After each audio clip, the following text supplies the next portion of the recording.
Good morning, everyone. It's been a long while that we had an event like this.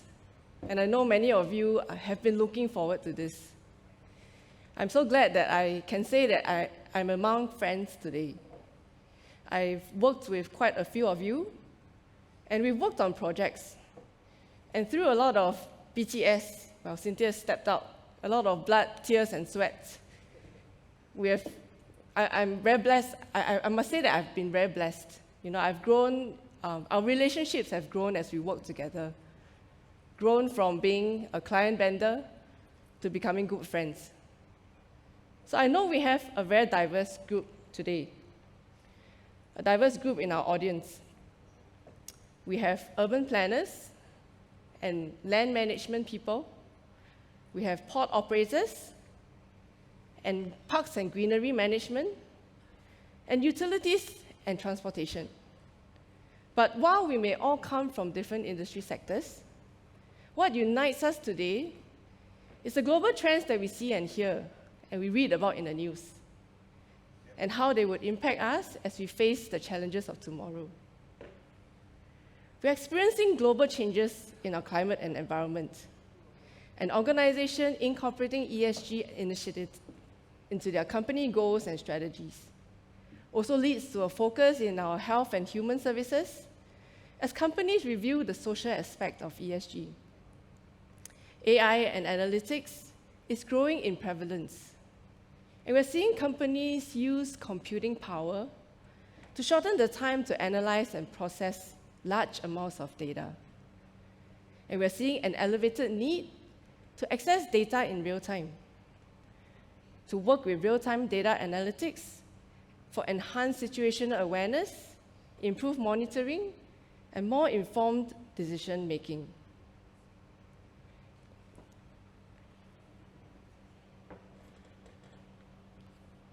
We're creating digital twins that allow us to collaborate with multiple stakeholders from different organizations to understand and to gain transparency across project life cycles. And supporting this digital twin and 3D work are the imagery and reality mapping workflows that produce high-fidelity 3D meshes and true autos. Particularly in the environment space, we are seeing many local news, and we hear Jurong Port talk about rising temperatures. We're seeing news on soaring temperatures of urban heat island effect. It causes locations on our island to be much hotter than others. And I'm sure many of us are experiencing it today. We know that temperatures today are much higher than 20 years ago. We also see global climate change causing a rise in sea levels, as well as a loss of flora and fauna because of deforestation and urbanization. Yet, on a more positive note, we also see the importance of conserving our wetland habitats. They provide a resting stopover for migratory birds that spend their winter months away from their natural habitat. And these observations are not just unique to Singapore. Globally, we also see organizations like NOAA. With this map on the top right, they perform climate mapping and assessments, and for the purposes of mitigating these negative impacts from our climate change. And we also see organizations monitor quality of water and air to improve the lives of its citizens, and also tracking bird habitats and migration patterns in support of conservation programs. We see initiatives like the planting of 500 million trees, very much like our very own green plan, where we target to plant 1 million trees by 2030. And our conservation efforts are not just limited to the land. We also see conservation efforts stretching out to the ocean as well, which is just as important to regulate weather and temperature around the globe. What's common in these global examples is the employment of a location strategy in addressing their challenges. It demonstrates how an evolving geospatial infrastructure can enable deploying such strategies at scale to gain better collaboration and greater impact. A lot of you here would have started this journey using a standalone desktop. You're accessing data and analyzing data in silos. Or even you are connecting to a database, maintaining the data, a common database that multiple people have access to. We then saw a shift towards modern web GIS, where maps, apps, and spatial capabilities are shared and accessible on different devices by different groups of users.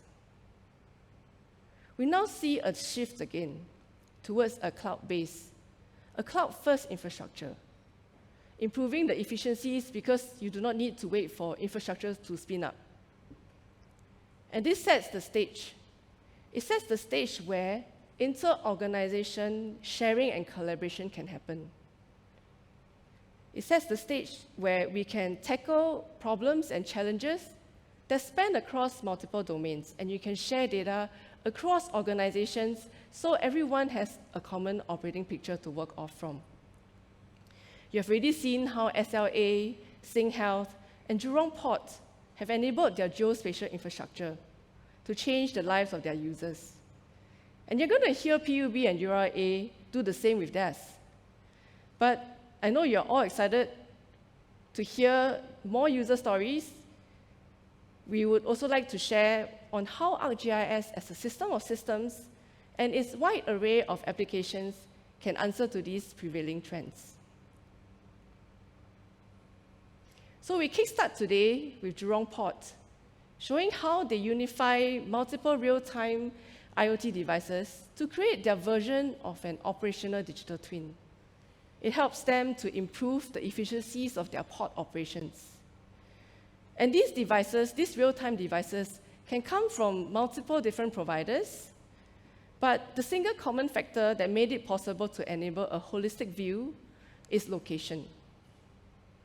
And location provided that context where the sensors are and the area that they're monitoring. And it can also be combined with our ArcGIS real-time engine, where you can stream this updated information to a map and help stakeholders make better decisions. We have the Geo Event Server, which can help you not just monitor assets with values that change over time, but also you're able to monitor moving assets. It helps you gain visibility of your current situation and helps you to monitor performance. We then saw how SLA and SingHealth use mobile apps to collect very important information on the ground. And this information helps the healthcare practitioners provide this personalized service to their patients to find the most suitable and accessible amenities so that they can recover well. And field mobility apps like Survey123 and field maps, it enables this digitalized process where you can capture data and information on the ground. It helps your users become more efficient because they can capture data on the ground and stream it back to the system straight away while they are still out in the field. It would minimize data entry errors and also improves the currency of your data. As we see more operational users prefer a location-centric approach, these apps become more widely used. And the best part is this, is that these apps do not need you to write a single line of code. It's configured in the system and can be very quickly deployed for operational use. You will see another example in the afternoon. I'm not going to steal their thunder, but you will see how they are using the same app and with the inclusion of an integration to another business system. And moving even further from 2D to add on another dimension to how we plan and operate, we gain additional perspective when we can visualize data not just in X and Y, but also with a height and a depth. Now, the best way for us to visualize and analyze is when we can represent our data, our environment, in the digital as close as possible with real life. Hence, we have a term called digital twin. Adding on the foundation of geography and location, a digital twin becomes a geospatial digital twin. And why is that important?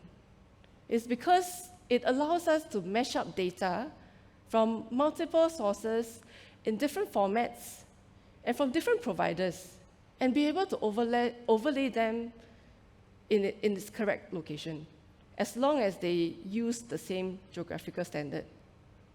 And if I'm going to expand it a bit more, I talked earlier about real-time data updates. If we get that feed of data into this digital twin, we're going to get a dynamic and living digital twin, one that is changing along with its real-world counterpart and creates a space where a common operating picture is available for monitoring and analysis. With increasing customer demands for a more realistic and immersive 3D experience, we have a suite of reality capture applications. It supports the end-to-end workflow to develop this realistic digital twin. We start off with planning the flight path of the drone that's capturing all your imagery, and then subsequently to fly that drone to capture that imagery using our side scan application. We then need to process that imagery to get multiple products, like a digital elevation model, true autos, and also a 3D reality mesh. And we do that using our drone-to-map desktop. And taking this reality capture workflow to scale, we have ArcGIS Reality. It processes high-definition imagery captures over large areas, and it's very suited for city-scale reality mapping. And it comes in two different flavors, a standalone app, as well as an extension to Pro. Now, our imagery capabilities is not just limited to reality mapping. We have a very robust data management framework, which is capable of storing many different types of imagery in its raw form, and to mosaic them together to get better visualization, and even publishing them out as services that you can share and collaborate with larger stakeholder groups. And more importantly, these imagery tools allows you to perform analysis. Things like change detection, classification, feature extraction, and raster analysis. And on top of that, we do see Geo AI becoming more and more common as you gain more understanding of what it's capable of, and you become more proficient with the tools in the system.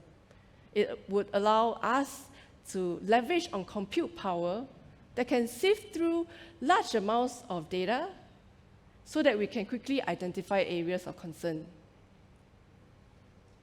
We've also lowered the barrier of entry to utilizing Geo AI by publishing a collection of pre-trained models that helps you classify different objects and identify them. And these models are growing as more and more are added to this library. We're now going to illustrate this by using one of our pre-trained models that identifies trees from satellite imagery. I would like to introduce Rex, a solution consultant with Esri Singapore. He's now going to demonstrate how our Geo AI capabilities are transforming vegetation management along roads and highways. Over to you, Rex. Thank you, Sharon.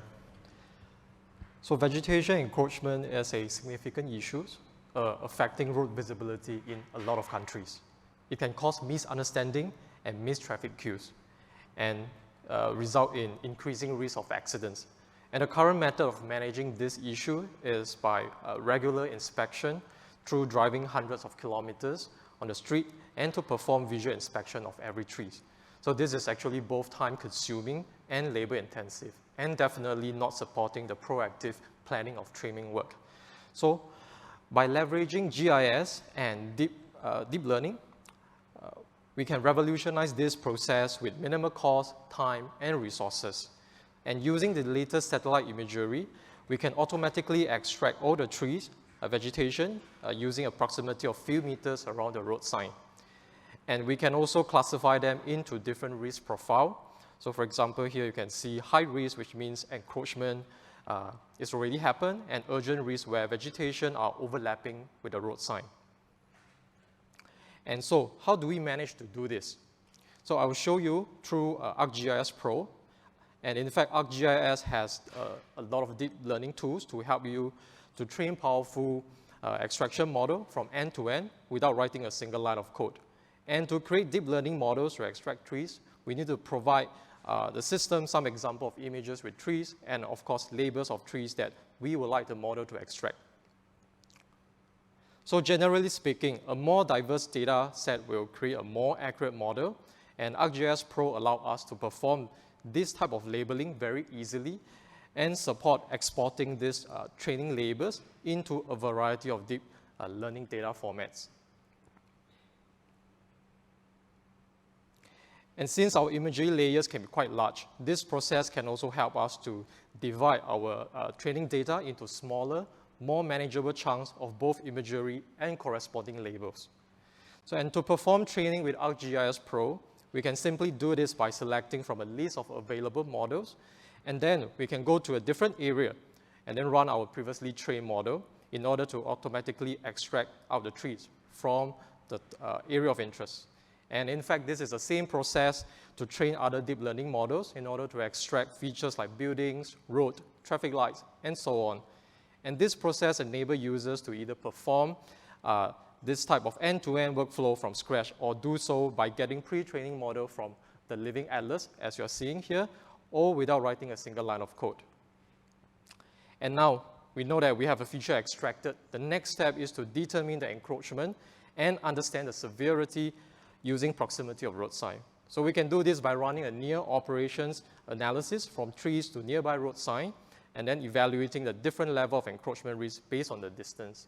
We can also package this entire workflow into a tool for multiple reuse in the future. So now we have an idea of how to perform this inspection from imagery. I would like to encourage you to try our deep learning tool to bring a similar level of automation to your workflow. Thank you.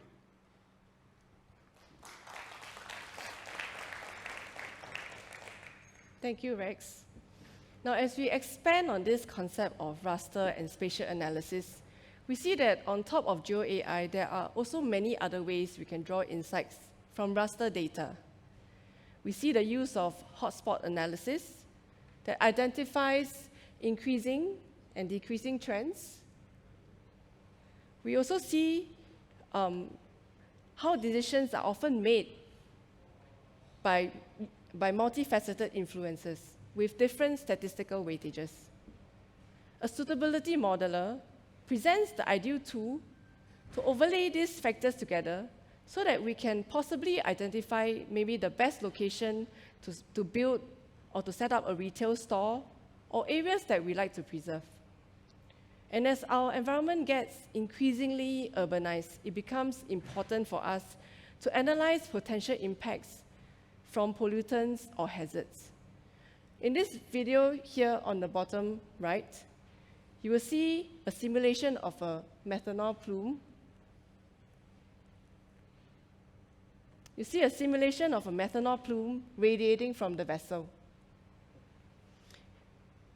As MPA gears towards making methanol bunkering readily available to vessels in Singapore waters, it is important to be able to visualize the potential impacts to its surroundings should there be a leak. As you can see in this video, the plume simulations helps identify ships that are close by, who will be in danger of leaking methanol. And this visualization and impact analysis is made possible because of ArcGIS capability to be able to ingest and to time enable the multidimensional data sets like the plume that we see here. As more and more data gets collected, it becomes increasingly challenging to perform the same data analysis within your current environment. And so big data stores and the analysis engines have been seeing increasing uptake, not just to store data, but also to analyze data. And we have ArcGIS GeoAnalytics engine, which will plug directly into your Spark environment. It can perform the same spatial analysis, but we perform it where your data lives. and that improves the speed at which your analysis is performed. Another new type of analysis takes the form of a network of relationship links between different entities that represent different types of information. This type of data is stored in a graph database. It maintains information in a very different model as what we are used to in a conventional database. And because of the unique way of being able to establish this connectivity between entities, complex links between seemingly unrelated entities can be uncovered. And ArcGIS knowledge allows you to either create your own GraphDB or connect to your existing Neo4j graph databases. It gives you the added ability to visualize related data within its spatial context, and is particularly useful for organizations in supply chain and risk analysis, and also to narrow down potential targets in crime and in intelligence.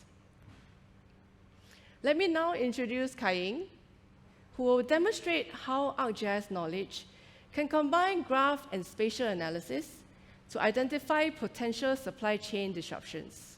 Over to you, Kai-Ying. Thank you, Sharon. So today I'm going to demonstrate how ArcGIS knowledge combines graph and spatial analysis with a supply chain disruption use case. And as I go through this demo, I encourage you to think creatively about how merging network graph and spatial analysis can help you discover patterns in your data in a more efficient manner. Using anonymized supply chain data, we mapped out a global supply chain, starting with plants and their suppliers, and all the way out to where the raw materials come from. And we can even draw lines between these locations based on who buys parts from whom. A map like this can also be referred to as origin-destination or flow line data and visualization. Let's say one of our suppliers in Texas notified us that some steel parts we need did not pass a quality assurance check. How will this disruption ripple through our supply chain? We need to understand the dependencies implicit in our supply chain, but this is a complicated many-to-many array of parts and materials that these lines try to represent. Here are the same supply chain locations coming from our enterprise knowledge graph. We have already loaded in a supply chain data, which involves both spatial and non-spatial data, and relationships between those data. Starting with supplier 88, let's expand their relationships to see who they supply, what they produce, and who buys those parts. These three plants will be impacted by the delay of steel parts from supplier 88 due to the contamination discovered in their quality assurance check. Lab results indicate that supplier 88's primary supplier of steel, supplier 226, is suffering from an environmental contaminant which could affect all raw materials coming from the region. So where is supplier 226? It looks like it's in Japan. Now we need to know how the contamination in Japan will impact the rest of our supply chain. We can use a graph query to figure this out. This graph query describes a path from the raw materials through the network of suppliers to the plants. It's written in OpenCipher and incorporates Esri spatial analysis as part of the query. The query runs on ArcGIS Enterprise, where the knowledge graph resides. The specific query written here is using Esri spatial analysis to identify suppliers within Japan who might also be affected by the contamination, and then uses a graph query to find all paths from those suppliers of raw materials to the plants. Let's visualize the results in a new link chart. So in addition to the original 3 plants we discovered, 9 more plants that could be affected by the contamination. This graph query helped us automatically get to the answer we needed in just a few steps. Also, how do we discover commonalities or outliers in our data? One analytic tool is the search and filter tool, which helps summarize trends. For example, it shows that part 100 is the part the contamination affects the most, meaning we can predict shortages of part 100 in the near future. Another graph analysis tool is the centrality tool. These algorithms measure how important or influential an entity is relative to the other entities. For example, To see which of these suppliers we depend on the most, we can sort by page rank. The page rank centrality score reflects not only how many connections it has, which is what degree represents, but also how many connections those neighbor entities have within the same graph. An entity such as supplier 10 here has a higher score when it has many connected entities that in turn have many connections. As you can see, knowledge graphs unlock analytic capabilities for working with connected data in exciting ways. The secret behind graph analytics and everything you've seen so far is in how the data is modeled. Let me show you how we modeled the supply chain data. So this is Pro's investigation view for managing and working with graph data. On the left side is the data model showing the types of entities or nodes in our graph, like suppliers and parts, and the types of relationships or edges that these entities connect together with, like producers and supplies. In the middle are the list of entities themselves. Everything in the graph is searchable, so if we search for steel, we get back multiple different entity types at once, as well as unstructured documents that are part of the knowledge graph. So ArcGIS Knowledge lets you connect unstructured and structured data, spatial and non-spatial data, with spatial analytics and graph analytics. And if you'd like to learn more, I really encourage you to visit our knowledge booth downstairs, where my colleague Abel has another interesting demo on food demo for you to learn from. And with that, I'll hand it over back to you, Sharon. Thank you.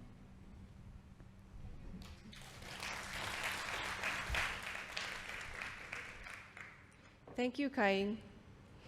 Earlier, I shared about GeoAI and how it can be used to speed up analysis that otherwise has to be manually done. Now, increasingly, we are seeing generative AI and the use of AI assistants becoming more and more common in our day-to-day lives. My daughter defaults to ChatGPT when she needs to research on anything, instead of turning on Google search. Natural language interfaces are now being viewed as more intuitive and more user-friendly, especially by the younger generation. ArcGIS can now integrate AI assistants to some of its commonly used applications. You will see here a hub site sharing information about a city to its residents. While such a site often encompasses a search engine powered by very rich metadata, it is often not as intuitive as being able to ask a question in natural language. You will see in this demo that Hub AI Assistant has been configured to use the data and metadata that's stored in the Open Data Hub site. And some common questions a resident may ask is when trash collection may take place. The AI assistant returns information stored of all the routes of the trash collection vehicles. Now, that information is only useful if I key in a specific address. The AI assistant immediately geocodes that address and provided the information on which days the trash is being picked up. Now, another question a nature enthusiast may ask: how many trees are there in the city? The AI assistant then summarizes this information in the data and gives us the total number of trees. And it can even tell the AI assistant to make a map of trees around a specific location. Another application with AI assistance is Survey 123. Although the interface is easy to use, it does take a fair amount of time to configure a survey. So how nice would it be if I could create a survey by just asking one question? You see in this demo that my one question to the AI assistant generated a list of 15 different survey questions that's relevant to the situation. And you can refine it further by asking the assistant to include a map as part of the data collection. These integrations are still at beta at the moment, but it's the start of a very different way of using ArcGIS. And I'm especially excited about the product development that's headed in this direction. Esri continues to emphasize on R&D and to pour back investment of its product suite in alignment to the technology trends that we observe today. And we continue to build the tools that are relevant to you and can be applied to your use cases despite the variety of business challenges that you may face. And we at Esri Singapore will continue to partner with you to imagine new and innovative ways of applying geospatial technology. Thank you.